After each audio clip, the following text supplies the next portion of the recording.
Here we have my 1981 Kelmark GT. This particular GT was restored sometime in the 80s. I was told by a former engineer, and he did a ton of work to it, from the engine to the transmission to making the interior great. I mean, he just did a lot of stuff. It sat for a little while, and then I got it and started tinkering with it. So the Kelmark GT was made by the Kelmark company, a company famous for its conversions in the Corvairs. They could put a V8 into an air-cooled Corvair, which was pretty cool. This particular Kelmark GT is loosely based on a Ferrari in the front with a slightly redesigned rear end. The body's completely fiberglass. And as far as I can tell, this is the original coating, gel coating on the vehicle. I think that's what it is, gel coating.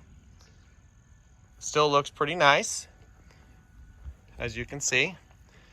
I haven't polished it or anything like that, so it may benefit from a good polishing. Car is really unique looking. So if you don't like people walking up to you and talking to you about your car, this probably is not the car for you. It was kept inside by the guy who restored it, the engineer, up until I got it. And so it's been outside in my garage, or excuse me, in my driveway for a couple months at least. The passenger side window, as you can see, is off the track. And I haven't had time to put that back on there, but it's not cracked or broken or anything. It just needs to be reattached to the inside track. I believe these are the original decals from the 1980s. Original Kelmark GT decals. Nice thing about the Kelmark GTs compared to some of the kit cars of that era is that it actually has functioning door locks, functioning doors, windows that roll up and down when they're attached to the track, and all sorts of other neat features that make them a little more likely to be a daily driver. I think these are the original American Racing turbine style wheels.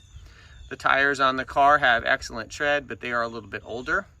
They do hold air, and there's no cracking in the sidewall, but I don't know the exact age on them. I just know they've been on there for a little while. Something you might want to consider replacing. It is matching BF Goodrich radials all the way around. One of the cool things about the Kelmark GT is this rear end. Really awesome looking rear end on this particular kit car. I mean, just check out those taillights. Those are the original rubber bumpers on the back. They have these specially designed vented ducts right here to pull air into the air-cooled engine. I was told that this Volkswagen Kelmark kit car actually has a 2000cc Volkswagen engine, but I have not confirmed that. I just know that it's an early Volkswagen engine. Again, as you can see, it lines up. Looks pretty good overall. Doors close pretty well. The driver's side hinge needs to be adjusted a little bit. So like when you open the door, it wants to catch a little bit when you close it. So maybe a little tinker in there. There's some spots here and there on the body that I pointed out in the pictures, or the fiberglass, there's some stress, like right here. My plan was to put a wrap on this vehicle rather than paint it, because I wanted to keep the original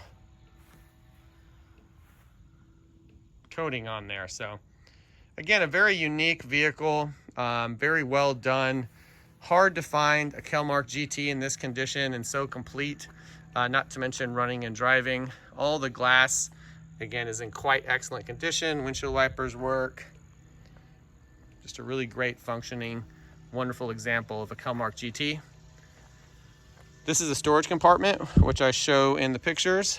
Really neat feature of this car. And for the next video, we're going to do an interior overview.